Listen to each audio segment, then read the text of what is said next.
Hey, welcome back. It is looking more and more like Attorney General Jeff Sessions' days in the Trump administration could be numbered. This afternoon, the president said, time will tell what happens. But I am disappointed in the Attorney General. He should not have recused himself almost immediately after he took office. And if he was going to recuse himself, he should have told me prior to taking office, and I would have quite simply picked somebody else. So I think that's a bad thing, not for the president, but for the presidency. I think it's unfair to the presidency. Well, here's the rub. The Attorney General has reportedly told friends that he has no plans to resign. And just yesterday, lawmakers on both sides of the aisle came to his defense.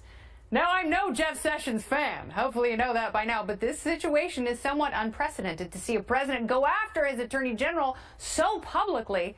So what happens next? Joining you now, it's editor-in-chief of the Daily Wire, Ben Shapiro. Welcome back, Ben. Oh, thanks for having me. This is so weird.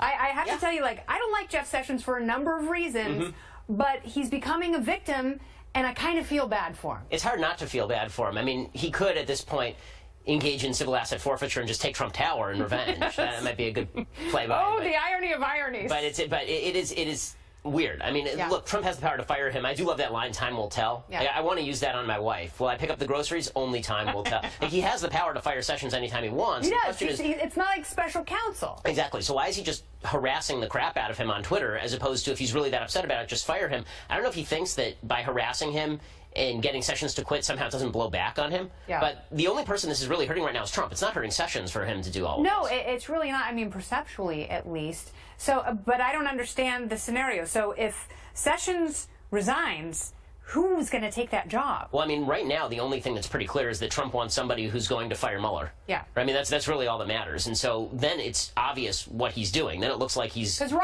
Rosenstein's not going to do it. No, well, Rosenstein's recused himself, right? Yeah. I mean, so now it's Mueller on his own, essentially. And so he's going to want to hire some AG who will come in, dirty work, and then take the hit. That's not a real long list of people who want to come in and do that, especially after, Trump keeps talking about Sessions' loyalty, but I mean, if you're looking at an administration to enter, and in the last 2 days, you have Trump attacking Sessions and Trump threatening to fire the Health and Human Services Secretary in front of the Boy Scouts for not whipping the vote in the Senate, that doesn't look like a great job situation. No. It's hard to recruit. And you already have a number of what look like defections or at least early resignations from people like H.R. McMaster and Rex Tillerson. Yeah. And that may be gossip. That may be pure speculation. And that may be people in the media just drumming up stories. But it's starting to sound a little bit more probable given the climate with Sessions. For sure. I mean, and there's also talk about, between the number of officials that have left the administration is relatively high for this point in the administration, and you just don't feel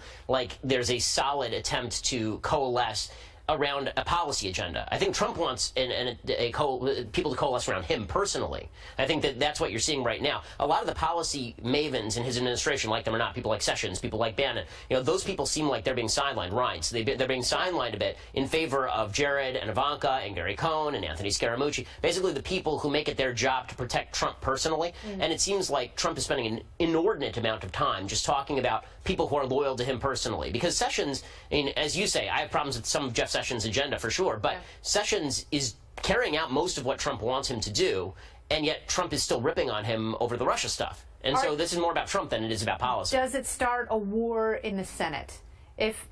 Let's say Sessions resigns. Let's say the president doesn't even have to fire him, but he sees the writing on the wall. He quits his job. He already offered his resignation a few weeks ago. So what does that mean for Trump in the Senate? It's going to be very difficult for him to be able to, number one, gather votes for his agenda in the Senate, because people are going to feel like, okay, well, if I defect, he's going to attack me. If I join him, he's going to attack me. So what does it matter whether I defect or join him? Yeah. And in terms of confirmation hearings, it's going to be death. I mean, how do you try to gather a majority around confirmation of an AG who the only task they have is to fire the special counsel, which is immediately going to blow back on the entire Republican Party? Yeah, and all the senators who were up for re-election are going to have to answer for a vote like that. Exactly. All right, well, Ben Shapiro, we'll be very curious to see how this plays out. Come back and join us again. Sounds good. Thanks so much, man. Appreciate it. All right, coming up,